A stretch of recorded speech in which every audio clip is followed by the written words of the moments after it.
Hola amigos, bienvenidos a nuestro panel de escuela sabática. Estamos muy contentos de que se hayan unido a nosotros. Estamos estudiando un trimestre titulado Alusiones, Imágenes y Símbolos, y se trata de cómo estudiar la profecía bíblica. Estamos en la lección número 3 y vamos a analizar las imágenes tomadas del matrimonio en relación con la profecía bíblica. Si quieren obtener una copia personal de la guía de estudio, puedes hacerlo visitando 3abnsabbathschoolpanel.com. Eso es 3abnsabbathschoolpanel.com. No te vayas. Regresamos en un momento.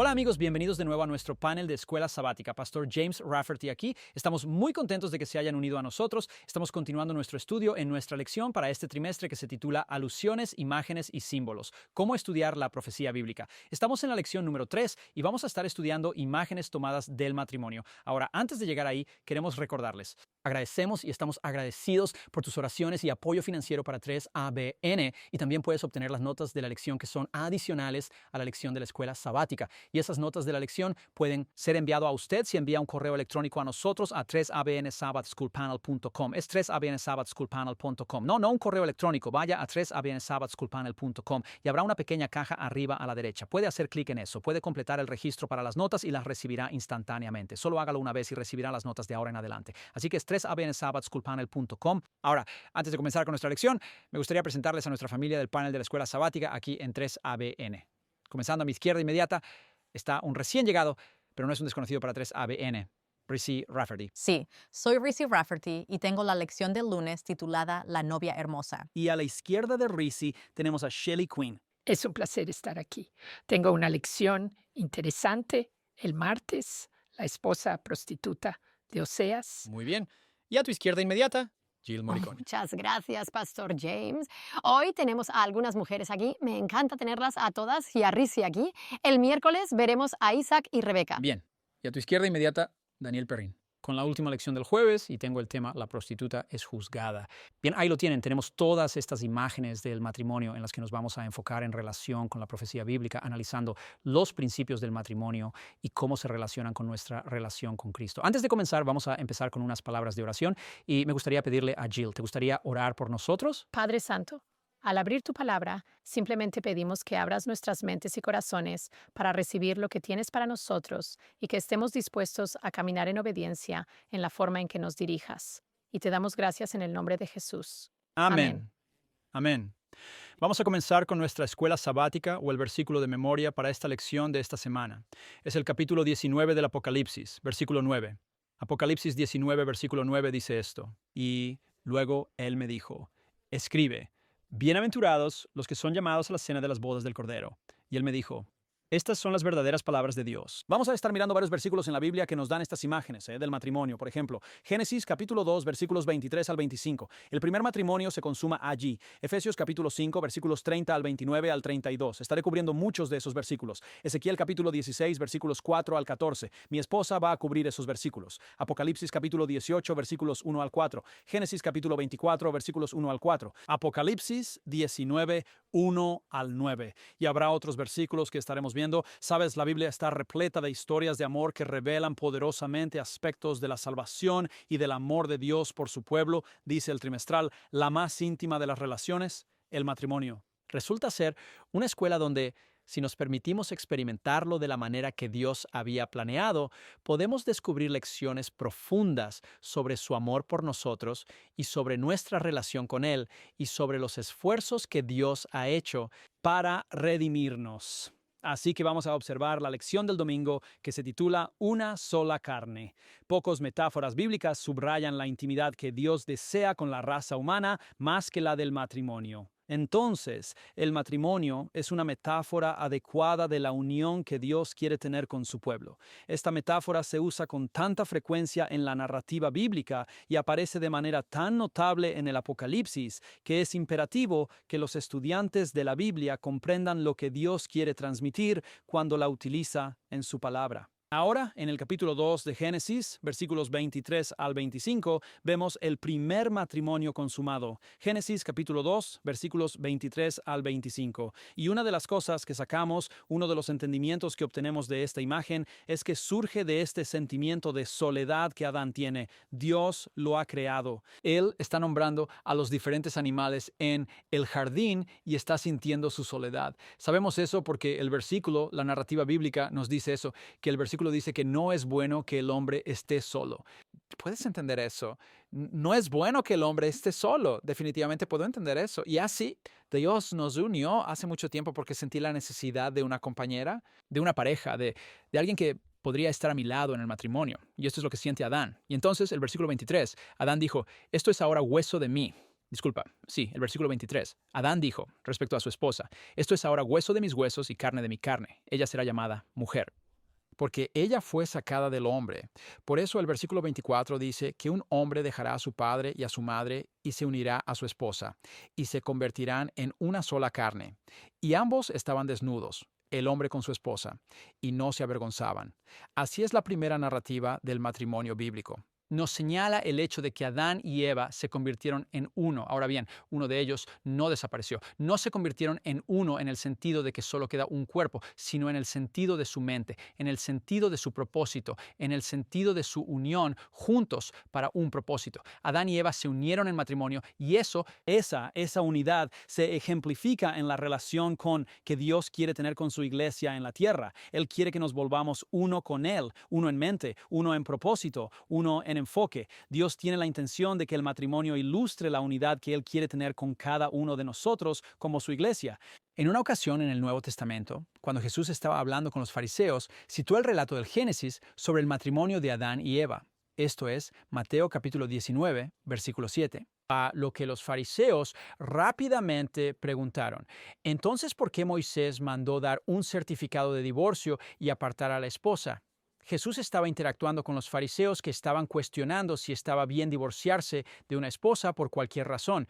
Y cuando dijeron o le preguntaron a Jesús, ¿por qué dijo Moisés? Enfrentando, si puedes imaginar esto, los escritos de Moisés que fueron inspirados por Dios contra Dios mismo en la persona de Jesucristo. Jesús respondió y dijo, desde el principio no fue así. Fue por la dureza de vuestros corazones que Dios permitió esto, pero desde el principio no fue así. El matrimonio fiel fue el ideal que estableció Dios en los cimientos de la humanidad. Lamentablemente, la humanidad caída ha dañado este regalo fundamental de Dios. Pero el propósito de Dios para el matrimonio era que fuera una unión eterna y podemos ver incluso en nuestra aplicación práctica de esto en la ilustración del matrimonio cómo el matrimonio en sí mismo ha revelado nuestro estado caído. El divorcio y la separación revelan la caída de la raza humana. El ideal de Dios es que esa unión sea para siempre y nunca se rompa. Y por supuesto, Dios desea eso para ti y para mí en nuestra relación con Dios, con el cielo. Y esta relación va a ser restablecida. Y una vez que sea restablecida, nunca se romperá de nuevo. Entonces, el matrimonio nos da ilustraciones de principios que pueden ayudarnos en esta reunión de este vínculo que va a ser para la eternidad. Y encontramos estos principios en Efesios capítulo 5. Efesios capítulo 5 revela el principio de amor que Dios tiene por su pueblo. Y está ilustrando el amor que un hombre y una mujer deben tener en su relación matrimonial. Comienzas aquí en Efesios capítulo 5. Comienza sometiéndonos unos a otros en el versículo 21, pero luego dice, esposas, sométanse a sus propios maridos como al Señor, porque Cristo, versículo 23, es la cabeza de la iglesia. Y Él es el Salvador del cuerpo. Así que, como la iglesia está sujeta a Cristo, así también las esposas lo estén a sus propios maridos en todo. Luego dice en el versículo 25, maridos, amad a vuestras mujeres, así como Cristo amó a la iglesia y se entregó a sí mismo por ella. Ahora, detengámonos ahí por un segundo. Muchas veces he escuchado a personas referirse a estos versículos cuando hemos hecho consejería matrimonial con parejas y hay una diferencia de opinión en el matrimonio. El esposo podría decir, bueno, cariño, sabes que se supone que debes someterte a mí, se supone que yo debo ser la cabeza, se supone que debo estar a cargo aquí, ¿verdad? Y a veces incluso uso esa línea con mi esposa. Espero que solo esté bromeando. No es grave. Pero hay un lugar donde el esposo tiene la última palabra, por así decirlo. Y ese lugar entra en juego cuando vemos la implicación aquí de este versículo 24 que acabamos de leer que, disculpa, 25, que los maridos deben amar a sus esposas así como Cristo amó a la iglesia y se entregó por ella. Ahora bien, si hay una mujer casada con un hombre y hay dificultades en la relación y esa mujer ve a su marido amándola como Cristo amó a la iglesia, en el corazón de esa mujer, si está convertida, habrá un deseo de entregarse a su marido, al igual que la iglesia se entrega a Cristo. El problema es que es obvio en muchas relaciones, al menos debido a nuestra caída, es que muchas veces el esposo podría estar sugiriendo, necesitas someterte a mí, pero él no está cumpliendo su parte en amar a la esposa como Cristo ama a la iglesia, ¿verdad? ¿Y qué significa eso, amar a la esposa como Cristo ama a la iglesia? Bueno, primero que nada queremos como hombres asumir la responsabilidad por la relación matrimonial. Y esto es realmente importante. A veces nos excusamos y decimos, bueno, si ella no fuera así, si no hiciera eso, entonces todo estaría bien. Pero recuerden, Cristo amó a la iglesia y asumió la responsabilidad por la caída de la raza humana, aunque Él no tenía la culpa. Él no fue quien se alejó de nosotros. Él no fue el que transgredió o pecó, pero aún siendo perfecto, asumió la responsabilidad de la relación. Así es como Cristo amó a la iglesia. Nosotros como hombres debemos asumir la responsabilidad de la relación y, por supuesto, queremos perdonar a nuestra pareja. Así que tal vez haya un problema en el matrimonio. Hay un problema y alguien tiene que dar un paso adelante. Alguien tiene que ser la persona madura y decir, ¿sabes qué? Voy a salir aquí y pedir por favor que me perdones por cualquier parte y cada parte que he tenido que desempeñar en esto, por las cosas que he hecho que han llevado a este distanciamiento o esta separación entre nosotros. El esposo hará eso.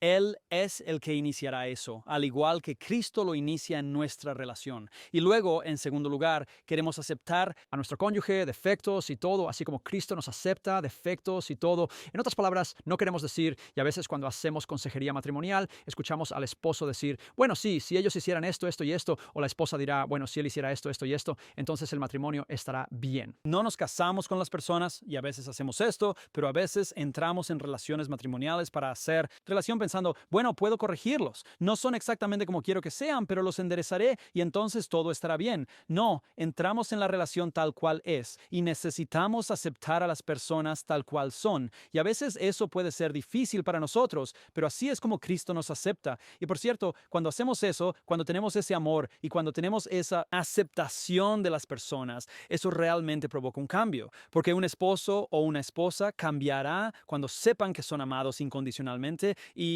a través de ese amor, saben o aprenden que hay cosas que están haciendo que pueden no agradar al esposo o a la esposa y querrán agradar a la otra persona por el amor y por la aceptación que sienten. Y luego, finalmente, así como Cristo nos puso antes que a sí mismo, pon a tu cónyuge antes que a ti. Así que Cristo nos puso antes que a sí mismo.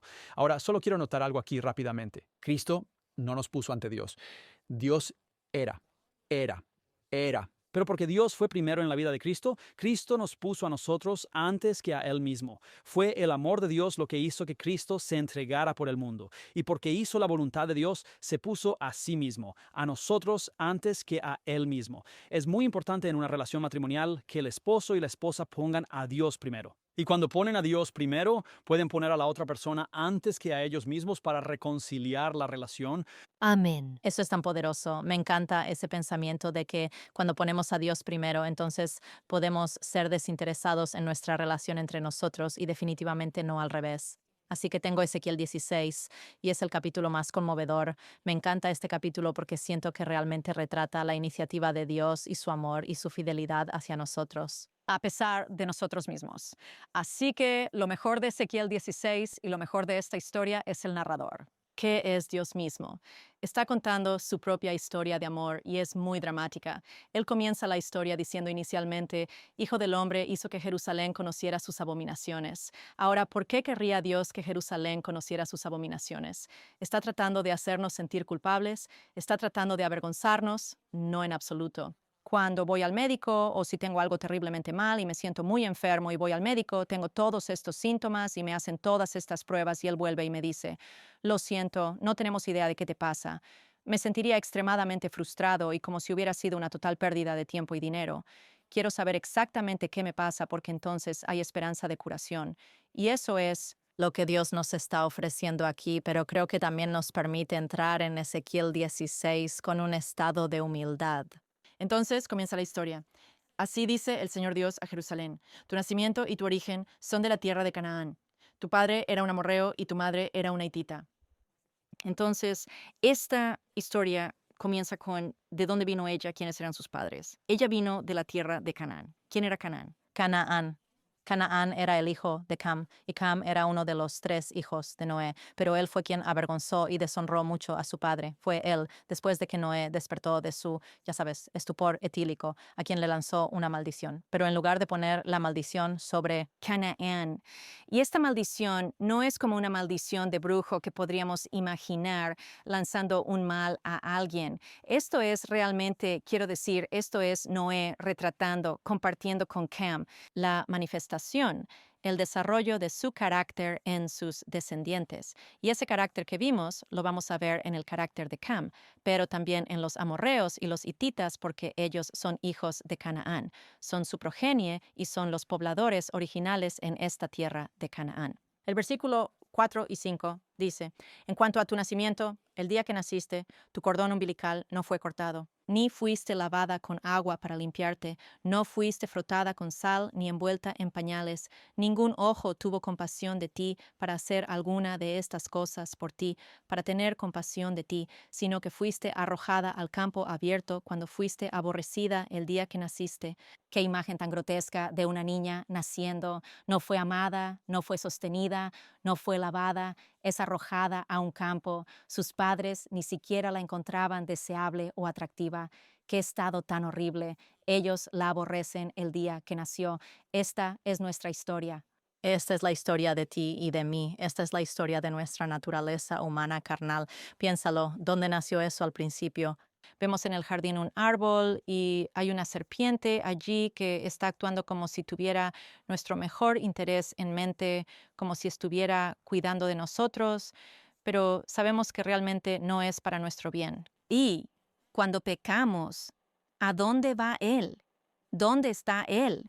Nos ha dejado sin dignidad, sin amor, sin compasión, sin cuidado, y habríamos quedado en ese estado absolutamente desesperados, como un bebé. Está completamente, no hay esperanza para un bebé que es arrojado al campo. Ese bebé va a morir. Y no había esperanza para nosotros muertos en delitos y pecados dejados para morir si Dios no hubiera pasado. Sí. Así que eso es lo que dice el siguiente versículo. Y cuando pasé junto a ti y te vi revolcándote en tu propia sangre, te dije en tu sangre, vive. Sí, te dije en tu sangre, vive. Dios pasa intencionalmente. Rescata a este bebé y le da vida. Pero nota lo que usa para darle vida. Usa su palabra, vive. Tenemos un amigo llamado Loto y Loto estuvo encarcelado durante casi 20 años porque había sido un traficante de drogas y como tal había cometido grandes crímenes. Y sí, fue increíble que realmente se entregara por hacerlo. Pero reconocimos que lo que sucedió, cómo llegó a ese punto, fue porque una noche, después de que habían hecho un gran trato, él consumió cocaína y en medio de su sangre escucha las palabras en su cerebro. Vuelve a casa. Dios se lo dice 2 veces, regresa a casa. Y Loto regresó a casa. Alabado sea Dios.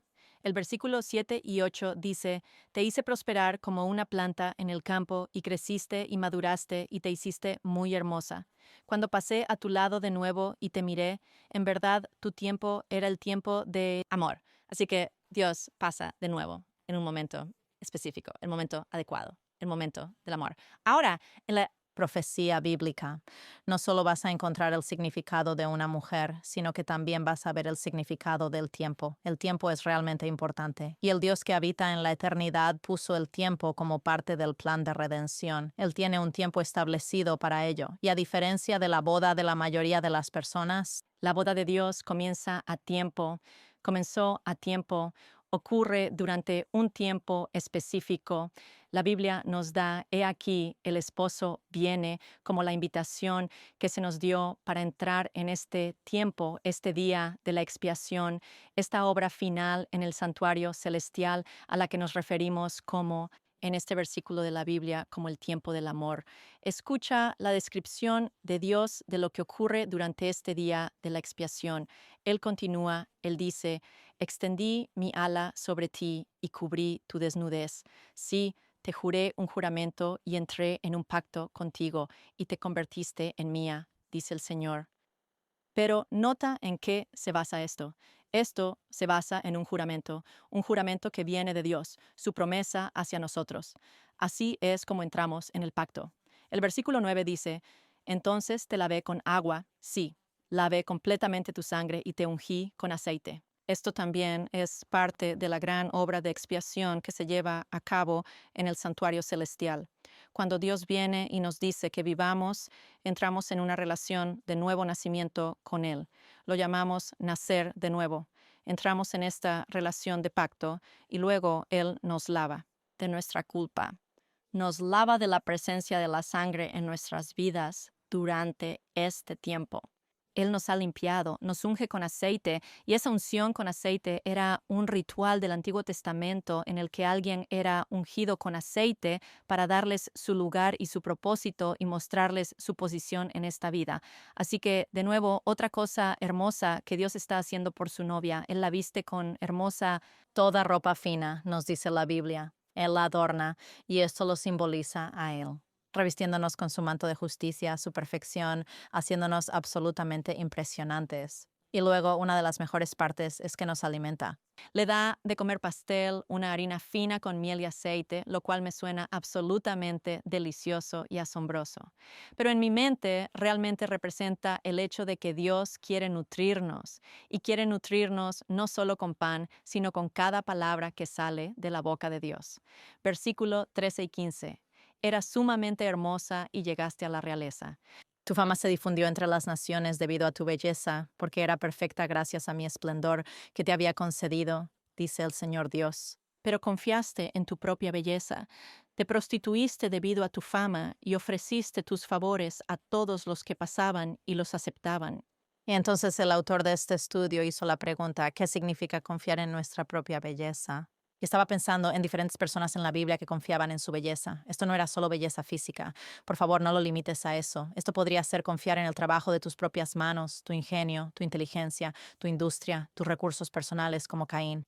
Esto podría ser confiar en tu propio razonamiento, habilidad y empuje como Abraham. Esto podría ser confiar en tus talentos, en tu carisma y en tu personalidad como lo hizo Absalón. Esto podría ser confiar en tu posición, tu riqueza, tu alianza, tus números como lo hizo Israel una y otra vez. El autor también hizo la pregunta, ¿cuáles son los peligros de confiar en nuestra belleza?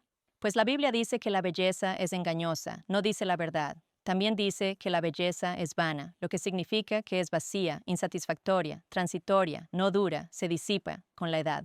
Salmo 52, versículo 7, dice que también nos fortalece en nuestra maldad. Y Jeremías capítulo 17, versículo 5 dice, maldito el hombre que confía en el hombre y pone carne por su brazo y su corazón se aparta del Señor. Así que confiar en nuestra propia belleza nos hace apartarnos del Señor. Terminamos caminando en las chispas de nuestro propio fuego y en última instancia es autodestructivo. Pero creo que la peor manifestación, la manifestación última de confiar en nuestra belleza es cuando buscamos controlar a otras personas, cuando buscamos manipular y forzar las conciencias de los demás, porque cuya norma usamos. Bueno, la nuestra, por supuesto. Confiamos en nuestro propio estándar y esta manifestación de fuerza, creo, es la peor, la expresión de eso. La historia continúa con una larga y triste descripción de la saga de su adulterio, pero afortunadamente la historia no termina ahí. Amén. Amén. Gracias, Rishi Rafferty. Qué bendición. Continuaremos nuestro estudio en un minuto. Vamos a hacer una pausa para un momento de misión y volveremos enseguida. Hola, soy Greg Morricone. Estoy muy contento de que te hayas unido a mí para el momento misionero de 3ABN. Hemos estado compartiendo la historia de Laura, de ser acosada cuando era joven hasta finalmente casarse con un hombre que la amaba por quien era y convertirse a su fe católica. Muchos años después, Laura providencialmente se topó con un programa en 3ABN Proclaim y contactó al pastor Lonnie Melishenko en La Voz de la Profecía, quien le envió toda esa serie de programas. Ella se sorprendió al descubrir lo que sucede después de la muerte y se asombró al enterarse de que la Iglesia Católica había cambiado el sábado del sábado al domingo. Comenzó a hacer preguntas a su jefe, el párroco, quien finalmente se molestó tanto con sus preguntas que la abofeteó frente a todo el personal de la oficina. Pero la fe de Laura no flaqueó. Se dio cuenta de que había roto muchos de los mandamientos en su vida, y eso le rompió el corazón. Llamando al pastor Lonnie Melashenko, compartió la convicción en su corazón, y él la guió en la oración del pecador. Eventualmente, Laura dejó ese trabajo y se unió a una iglesia adventista del séptimo día, y el día que fue bautizada, el pastor Lonnie, Jill y yo, y varios otros de 3ABN, estuvimos allí para presenciar esa ocasión tan especial. Sí, Dios puede y realmente cambia vidas, y estamos encantados de contártelas. Tendremos otra historia para usted la próxima semana en 3ABN Mission Moment. Dios lo bendiga hoy. Bienvenidos amigos. Vamos a continuar nuestro estudio de lecciones con la lección del martes. Soy Shelley Quinn y tengo la lección del martes, la esposa prostituta de Oseas. Cuando Dios nos creó a la humanidad, nos creó para tener una relación. Y su deseo es habitar entre su pueblo. Inmediatamente después de la caída de la humanidad en el jardín del Edén, Dios anunció en Génesis capítulo 3, versículo 15, el pacto de la justicia por la fe. Y es tan interesante porque Él en Génesis capítulo 15 fue Génesis capítulo 3, versículo 15 lo que anunció, pero luego en Génesis capítulo 15, cuando Abraham le cree, dice que Dios le acreditó, se lo imputó como justicia. Esto es justicia por la fe. Sin embargo, en Génesis 17, solo un corto tiempo después, Dios se presenta ante Abraham y le dice, yo soy el Dios Todopoderoso, camina delante de mí y sé perfecto. ¿Qué? ¿Ya? ¿Qué está diciendo? Te diré lo que es.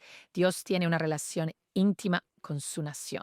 Llamó a la nación de Israel su primogénito en Éxodo capítulo 4. Y luego, más tarde, Él se refiere a Israel como su novia, como su esposa. Él fue el marido que proporcionó todo para ella y esperaba fidelidad al pacto.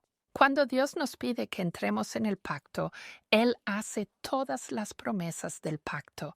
Él las cumple todas, pero nos pide que participemos y de fiel es un requisito del pacto y el pecado es la infidelidad. Así que durante el tiempo de gran riqueza que estamos en Oseas, la nación está disfrutando de gran riqueza. El pueblo de Dios lo traicionó, apostataron, se alejaron, le dieron la espalda a Dios y estaban sirviendo a los ídolos cananeos. Rompieron el pacto con Dios. El Señor consideraba la idolatría como adulterio. Es adulterio espiritual, infidelidad en su relación exclusiva. Entonces, en Jeremías 3:8 dice, Israel infiel había cometido adulterio. La había despedido y le había dado un certificado de divorcio. Mira, cuando rompes el pacto con Dios, es como si te estuvieras divorciando de Dios. Por eso estamos hablando de matrimonio y el pacto matrimonial, pero si rompes el pacto con Dios, es como un divorcio y anulan esa relación de pacto. Eso es lo que está diciendo. Un certificado de divorcio es un lenguaje simbólico que ha anulado esto. Así que en tiempos desesperados de prostitución espiritual desesperada, Dios instruye a su profeta Oseas que busque a una ramera y se case con ella. Oseas 1:2. Cuando el Señor comenzó a hablar por medio de Oseas, el Señor le dijo a Oseas, ve, toma para ti una esposa de prostitución y hijos de prostitución, porque la tierra ha cometido gran prostitución al apartarse del Señor. El tema del libro es el matrimonio de Oseas con Gomer. ¿No es un nombre hermoso? Gomer. Era para representar el matrimonio de Dios con Israel y su amor leal a su pueblo del pacto. Oseas y Gomer. Esta es una dramatización del pecado e infidelidad de Israel.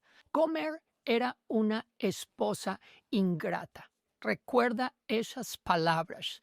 Ella era ingrata. No daba agradecimientos a su esposo. Y tuvieron 3 hijos, pero Gomer rechaza el amor de Oseas y se va tras otro hombre. Ahora, el texto guarda silencio sobre la reacción de Oseas, pero podemos imaginar, como profeta, puedes imaginarte la humillación de que tu esposa se escape con otro hombre. Puedes imaginarte que no puedes estar unido como uno en esa intimidad física, sin yo, un vínculo espiritual. Así que puedes imaginar su dolor emocional, incluso su enojo. Y fue solo un pequeño sabor de cómo se sintió Dios cuando su pueblo rechazó su amor divino y fue tras Baal. Y sabes, siempre decimos, bueno, Dios dice que nunca te dejaré, nunca te abandonaré. Pero tienes que recordar que eso es si estás siendo leal a Él, porque en 2 de Crónicas 15:4 Dios dijo, si lo abandonas, Él te abandonará. Así que la historia de Oseas ilustra el dolor del pecado y la rebelión humana. ¿Y sabes qué? Esta es una parábola de la vida. Este es un mensaje tibio para las personas que están disfrutando de gran prosperidad y pensaban que no necesitaban nada antes de la caída del reino del norte. Dios había elegido amorosamente a Israel como su esposa y ella, la nación, lo engañaba repetidamente. Entonces, algunas veces comprendemos un poco los sentimientos de la devastación cuando, si hay infidelidad a Cristo, pensamos en cómo las cortes celestiales están mirando esto. Pero la parte más asombrosa de toda la historia es la representación del amor apasionado de Dios por su pueblo. Hace que Oseas haga grandes esfuerzos para redimir esto. Esposa descarriada. Ahora voy a leerles Oseas capítulo 3, versículo 3 de la nueva versión King James, si puedo encontrarlo. Oseas está aquí después de Daniel. Oseas 3, versículo 3 en la nueva versión King James dice, cuando Él la redime, Él dice, voy a comenzar con el versículo 1, leyendo de la versión amplificada. Oseas capítulo 3, versículo 1. Entonces el Señor me dijo, ve otra vez, ama a la misma mujer, ama a Gomer, que es amada por un amante. Y es una adúltera. Estas son las instrucciones de Dios. Él dijo, a pesar de que los hijos de Israel se vuelven a otros dioses y aman las tortas de pasas, estas se usaban en las fiestas sacrificiales de adoración a ídolos. Ahora, versículo 2. Así que la compré por 15 piezas de plata y un gomer y medio de cebada, el precio de un esclavo. Ahora el versículo 3. Primero, déjame leértelo de la nueva versión King James. Y le dije a ella, te quedarás conmigo muchos días. No serás una ramera ni tendrás a un hombre. Así también seré yo contigo. ¿Qué? ¿Qué está diciendo? Déjame leértelo de la amplificada porque realmente lo junta todo. Le dije a ella, estarás comprometida conmigo por muchos días. No debes comportarte como una ramera. No pertenecerás a otro hombre, así que yo también no lo haré. Seré leal contigo hasta que demuestres tu lealtad hacia mí y nuestras relaciones matrimoniales puedan reanudarse. ¿Sabes? Esto es interesante. Oseas perdonó la infidelidad de Gomer, la rescató, la trajo de vuelta de la esclavitud, la comprometió con él hasta que pudiera demostrar su lealtad.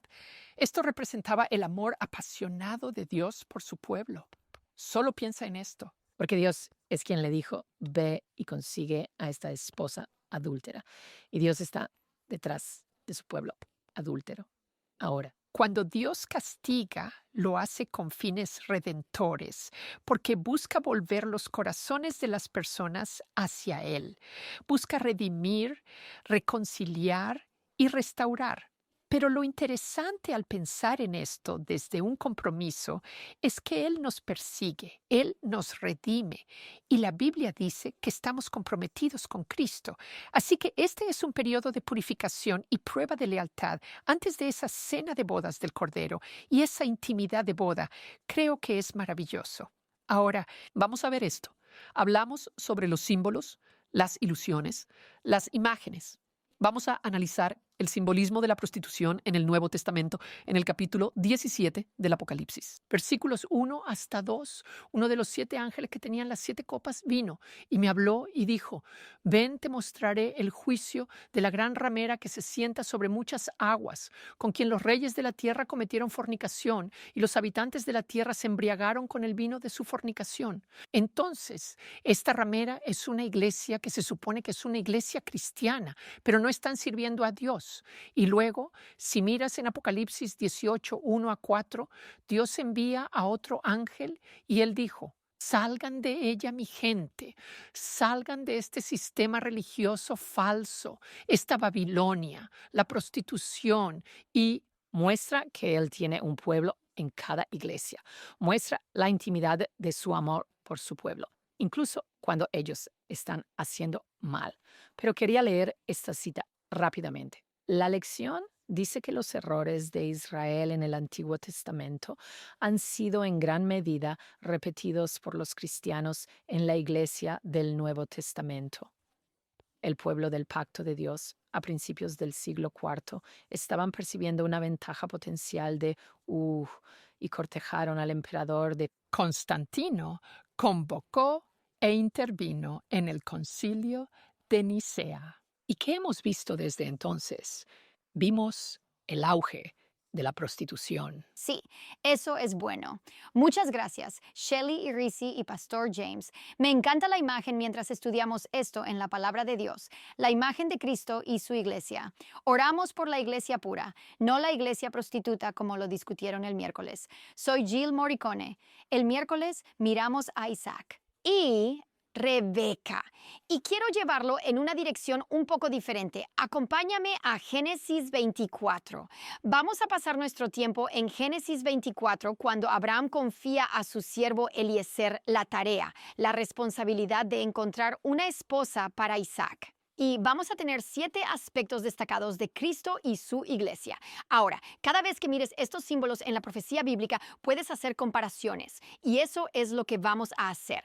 Cristo siendo representativo de Isaac o Isaac siendo representativo de Cristo. Y Rebeca siendo representante de la novia de Cristo o la iglesia de Cristo. Ahora bien, siempre hay cierta descomposición cuando tratamos de hacer estas comparaciones porque no encajan perfectamente. Pero todavía creo que te ayuda y entiendo más del amor que Dios tiene por nosotros como su pueblo, su iglesia. Así que estamos en Génesis 24, versículo 1. Abraham era viejo. En realidad tenía 140 años en ese momento, muy avanzado en edad, y el Señor había bendecido a Abraham en todas las cosas. Entonces Abraham dijo al siervo más antiguo de su casa, quien estaba a cargo de todo lo que tenía, este es Eliezer. Por favor, pon tu mano bajo mi muslo y te haré jurar por el Señor, el Dios del cielo, el Dios de la tierra, que no tomarás una esposa para mi hijo de las hijas de los cananeos, entre quienes habito, sino que irás a mi país y a mi familia, y tomarás una esposa para mi hijo, Isaac. Ahora, Isaac en este momento tiene 40 años. Ni siquiera entraremos en eso. Pero, ¿estaba siendo Abraham exclusivo con respecto a su hijo? ¿Fue esta una selección racista para la novia de su hijo? No tomes una esposa de los cananeos. Tienes que regresar a mi país. No se trataba de raza. El problema era espiritual. El matrimonio debía ser puro, sin idolatría, sin adoración a otros dioses. Si miras el Antiguo Testamento, Shelley, como mencionaste tan bellamente en este Oseas y toda esa profecía, y lo que vemos con la relación de Dios con su pueblo es que una y otra vez fueron tras otros ídolos. Ellos adoran a los dioses que eligen. No eran puros, eligieron darle la espalda a Dios. Vemos esto también en la iglesia del Nuevo Testamento. Jesús fundando esto y vemos a los apóstoles en la iglesia del Nuevo Testamento. ¿Y qué pasó? Paganismo. Compromisos con el paganismo, compromisos con el mundo. se infiltraron en la iglesia y esas doctrinas falsas entraron en la iglesia y la Edad Media siguió. Saltemos antes de ir a nuestras conclusiones. Saltemos al versículo 15. Entonces Eliezer dice, sí, maestro, iré a buscar una esposa para Isaac. Él regresa al país de origen de Abraham, vuelve a Mesopotamia y hace una oración cuando llega al pozo.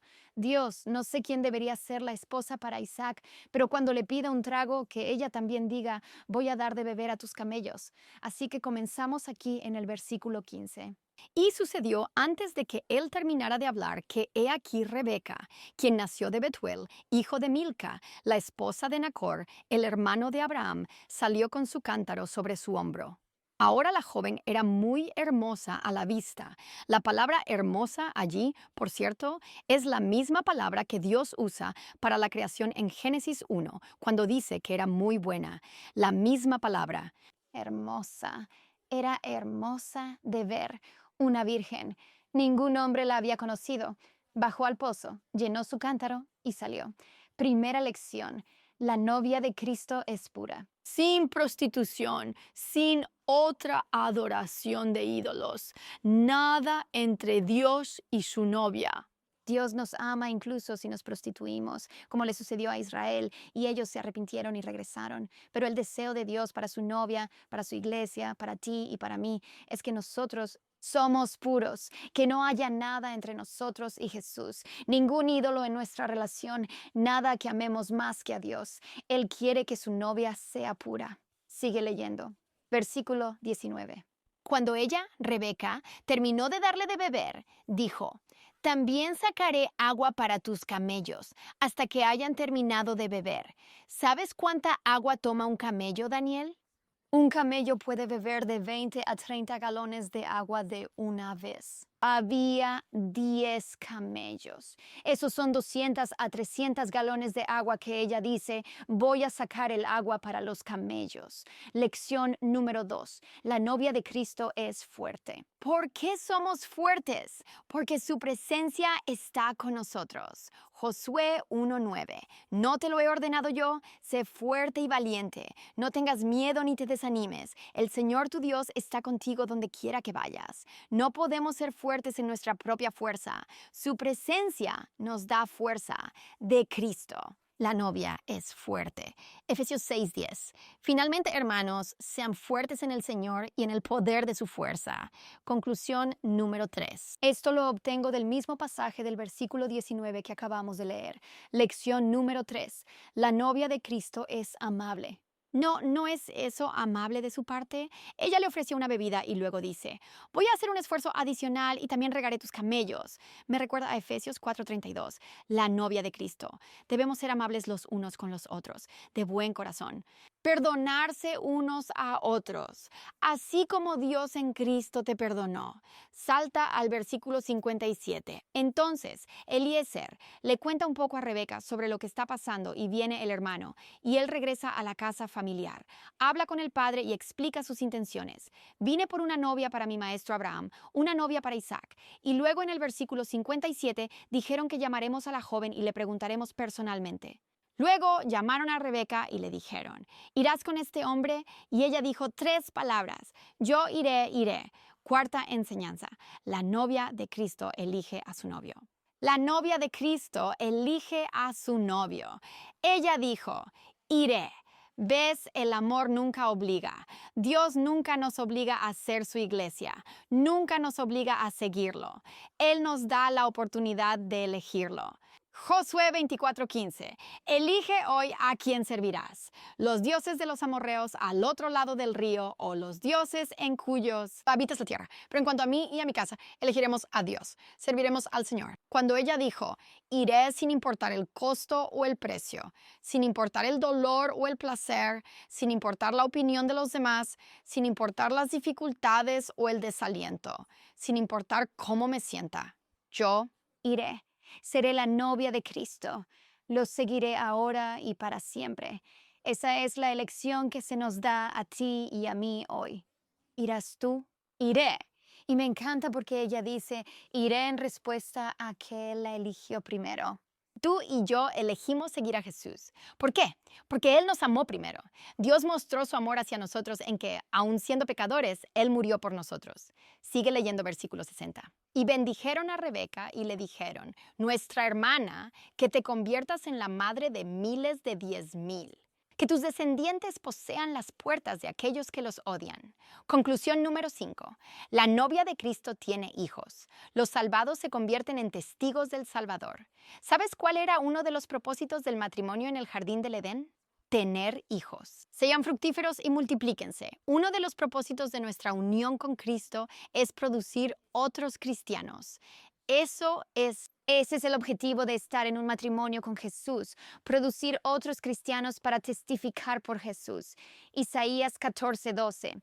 Ustedes son mis testigos, dice el Señor, de que yo soy Dios. Primera de Pedro 2:9. Pero ustedes son una generación elegida, un sacerdocio real, una nación santa. ¿Por qué? Para que anunciemos las virtudes de aquel que nos llamó de las tinieblas a su luz admirable. Entonces, salten al versículo 61. Entonces Rebeca y sus doncellas se levantaron, montaron en los camellos y siguieron al hombre. Así, el sirviente tomó a Rebeca y se marchó. Lección número 6. La novia de Cristo lo sigue mientras él guía el camino. Jesús dijo, sígueme y yo os haré pescadores de hombres. Dijo que si alguien quiere seguirlo, debe negarse a sí mismo, tomar su cruz y seguirme. Jesús dijo, mis ovejas oyen mi voz y me siguen. La conclusión final está en el verso 67. Isaac la llevó, esa es su esposa, a la tienda de su madre Sara, y tomó a Rebeca, y ella se convirtió en su esposa, y él la amaba. Conclusión. Número 7.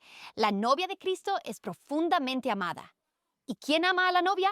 Jesús. A él mismo. Juan 3:16. Porque de tal manera amó Dios al mundo que dio a su Hijo unigénito para que todo aquel que en él cree no se pierda, mas tenga vida eterna. La hermosa imagen que vemos aquí en Génesis capítulo 24, esta imagen del matrimonio que Cristo quiere contigo y conmigo, que podamos ser su novia, no solo ahora, sino para siempre. Amén. Gracias, Jill. Realmente me encantan los paralelismos entre Isaac y Rebeca y Jesús y la novia de Cristo.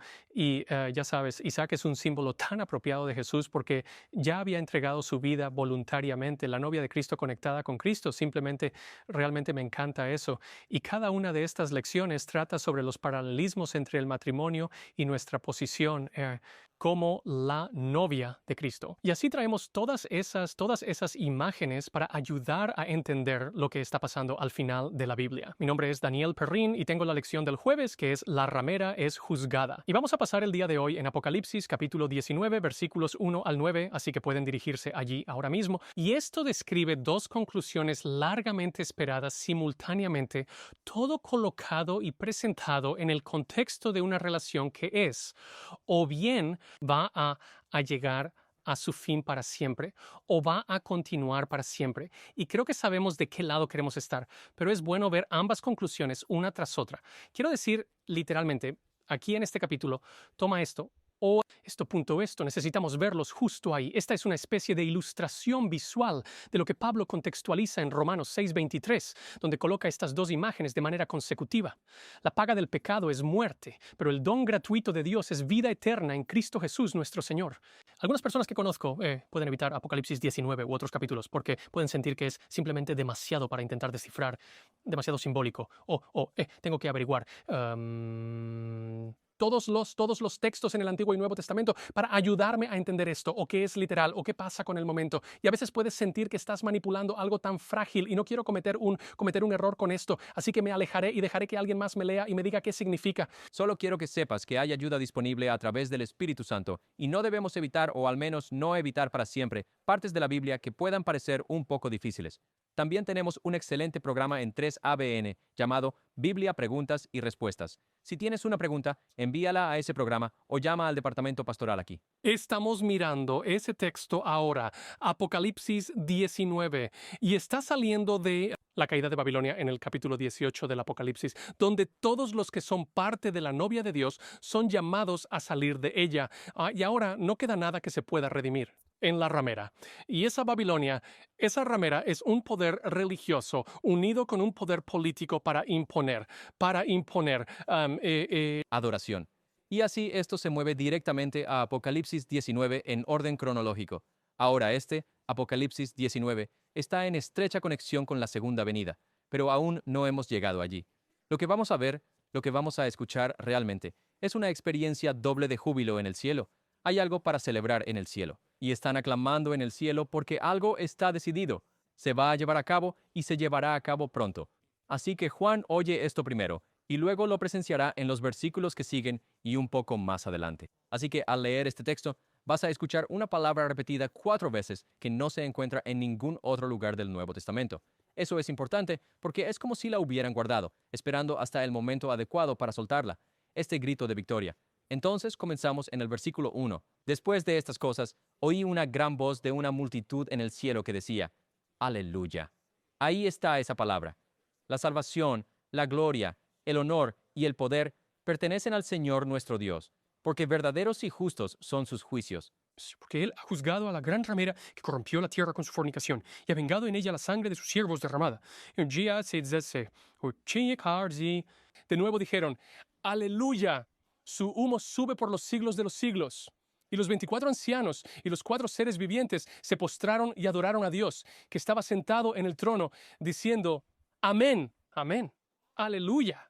Ahí está de nuevo. Entonces una voz salió del trono diciendo, alaben a nuestro Dios todos ustedes. Así que, como ven, no solo aquellos en el cielo, sino aquellos en la tierra que son parte de la novia de Cristo, son invitados a esto para alegrarse anticipadamente del pleno cumplimiento de Dios. Todos ustedes, sus siervos y aquellos que le temen, tanto pequeños como grandes. Es como si el cielo hubiera estado conteniendo la respiración, esperando este momento para no animarse demasiado pronto, porque hay 2 resultados y los vemos en Daniel. Allí va a haber juicio contra los poderes de la bestia. Pero entonces también hay un juicio a favor de los santos. Y los santos pueden alegrarse por esto también. Después de todo, ¿no dice Filipenses en el capítulo 3, versículo 20, nuestra ciudadanía está en el cielo, así que también podemos alegrarnos por esto? Continuando, así hemos visto la primera parte. Pero hay más en los vítores del cielo. Oí como una voz de gran multitud, como el estruendo de muchas aguas, y como el sonido de grandes truenos que decía, Aleluya, no se puede contener, porque el Señor Dios omnipotente reina. Alegrémonos y regocijémonos y demos gloria, porque ha llegado la boda del Cordero y su esposa se ha preparado. Y a ella se le concedió vestirse de lino fino, limpio y resplandeciente, porque el lino fino es las acciones justas de los santos. Estoy leyendo de la nueva versión King James, pero es realmente importante ver cómo la versión King James traduce esto. El texto griego no dice las acciones justas de los santos. Esto es mucho más preciso respecto al texto griego. El lino fino es la justicia de los santos. ¿Y por qué es esto importante? Porque los santos no tienen justicia, al menos no de la suya propia. Su justicia, todo lo que es la justicia de Cristo. Es su bondad. Y entonces, no son los actos de los santos, por muy buenos que parezcan a nuestros ojos, no son esos actos los que hacen justos a los santos. Es una demostración visible del carácter de Cristo, de su justicia que ha sido absorbida, aceptada y superpuesta e integrada en su carácter. Porque la bendición que Dios da no se basa en nuestra fuerza. El versículo 9 dice, entonces Él me dijo, escribe, bienaventurados los que son llamados a la cena de las bodas del Cordero. Y me dijo, estas son palabras verdaderas de Dios. Así que al buscar la gran idea en este texto, lo primero que noté es que el cielo está animando. ¿Por qué los ángeles están liderando un grupo de animación aquí? ¿Y qué finalmente los lleva a estallar en aleluya? Ellos vitorean porque ven al pueblo de Dios unido con Él a través del conflicto final. Y cuando eso sucede, están unidos con Dios. Ellos, los santos, dan una imagen aún más clara de Dios, porque a través de los tiempos oscuros, los eventos finales de la historia de la tierra, el carácter de amor de Dios brilla a través de ellos. Y en esa oscuridad, estas personas imperfectas, estos vasos rotos, estas personas que no tienen justicia en sí mismas, pero cuando la justicia de Cristo está sobre ellas, brillan en la oscuridad el carácter de Dios. Y si hay algo que los ángeles aman, es el carácter de Dios. Cuando lo ven, es algo por lo que vale la pena animar. El anhelo del cielo, el anhelo de los ángeles es verte unido con Cristo, Tú individualmente y nosotros colectivamente ilustrando a Cristo. ¿Sabes? Pensamos en animar en esta tierra cuando alguien mete una pelota en un hoyo. Así es como son todos los juegos aquí en la tierra. Y ese tipo de ovación no es nada, comparado con cómo el cielo se siente acerca de los santos de Dios. La celebración de la victoria, no será nada como rociar champán en un vestuario. No estoy predicando un sermón aquí, pero te diré que hay algo mucho más importante para celebrar que las cosas que suceden en un vestuario o en un campo. La segunda cosa importante a notar aquí es que el matrimonio está diseñado para contar una historia. Todas las imágenes de la Biblia de esposo y esposa se aplican a esta escena aquí. Exclusividad, intimidad, fidelidad, devoción, unidad, trabajar juntos, ternura, confiabilidad, ánimo. Esto es lo que Dios quiere y esto es lo que necesitamos. Hemos hecho las bodas, desafortunadamente, mucho más mundanas en este mundo de lo que deberían ser. Pero, no obstante, una boda es una imagen bien elegida y adecuada para la conclusión de lo que Dios quiere que sea su relación con nosotros, porque una boda es un evento importante, no es como un apretón de manos o darle una palmada a un compañero de equipo cuando tienes una gran victoria, pero está lleno de emoción. Es duradero y exclusivo, es solemne, está lleno de responsabilidad y lleno de consecuencias. Tu vida y tu futuro cambian según a quién elijas para casarte y cómo decidas comportarte en esa relación. Y todo esto nos habla de Cristo, nos habla de nuestra relación con Él. Estas dos escenas de júbilo nos muestran dos cosas. Cristo sufre como el esposo rechazado. Sí, aplaudimos cuando la ramera es juzgada. Jesús quería que esa ramera fuera suya y cuando eso se pierde, ha terminado hace mucho tiempo, pero ahora las firmas están todas selladas y está hecho. Se declara oficialmente que ha terminado y aunque hay vítores por la desaparición y destrucción de la ramera, Jesús aún experimenta el dolor del rechazo por aquellos a quienes amó. Y por eso el tema del matrimonio y la prostitución se introduce aquí porque es más que solo hemos ganado. Cristo sufre una pérdida cuando los que están perdidos se pierden. Por otro lado, esto declara oficialmente que mientras una relación termina, declara oficialmente que otra relación se establece, establecida para siempre. No solo los individuos con Dios, sino colectivamente la novia de Cristo, los santos de Dios, los redimidos de la tierra, están juntos con Dios para siempre. Y doy gracias a Dios por las imágenes que nos ha dado. Amén, amén. Gracias, Daniel. Qué hermosa imagen hemos estado viendo aquí en estas imágenes del matrimonio. Tenemos unos minutos para algunas reflexiones finales. Comenzaremos con Risi. Sabes, mientras estábamos abandonados en el jardín, no nos dejaron allí. Me gustan las historias con un final feliz y esta historia tiene un final feliz y no se basa en nuestras calificaciones, sino en la fidelidad de Dios a su juramento y a su labor en el santuario celestial de expiación por nosotros. Oseas nos da una imagen tan hermosa de Jesucristo. Oseas va y redime a su ramera, esposa por 15 piezas de plata. Segunda de Pedro 1:18 al 19 dice: no fuisteis redimidos con cosas sin valor como plata y oro de las tradiciones de vuestros padres, sino con la preciosa sangre de Jesucristo como un cordero sin mancha ni defecto. Amén. Tuve el miércoles, miramos a Isaac y Rebeca, la imagen del matrimonio de Cristo en la iglesia del capítulo 24 de Génesis. Qué imagen tan hermosa es esa, y solo quiero hacerte un llamado. Acepta a Jesús en tu corazón. Elige convertirte en la novia de Cristo y observa cómo te cambia y transforma. También encontramos ese ánimo celestial en el Antiguo Testamento, en el Salmo 96, los últimos versículos: que los cielos se alegren y que la tierra se regocije, que el mar ruja en toda su plenitud porque Él viene a juzgar la tierra. Él juzgará el mundo con justicia y los pueblos con su verdad. Amén, amén. Estamos muy contentos de que se haya unido a nosotros para esta lección, analizando las imágenes tomadas del matrimonio y entendiendo más plenamente el amor de Dios hacia cada uno de nosotros. La próxima semana vamos a ver la lección número 4 de esta serie, Alusiones, Imágenes y Símbolos, cómo estudiar la profecía bíblica, y se titula Las Naciones, primera parte. Salgamos con una palabra de oración. Padre en el cielo, muchas gracias por cada uno que se ha unido a nosotros para esta lección. Gracias por las imágenes del matrimonio que has dado para ilustrar tu unión tu deseo, tu corazón para cada uno de nosotros y para este planeta Tierra.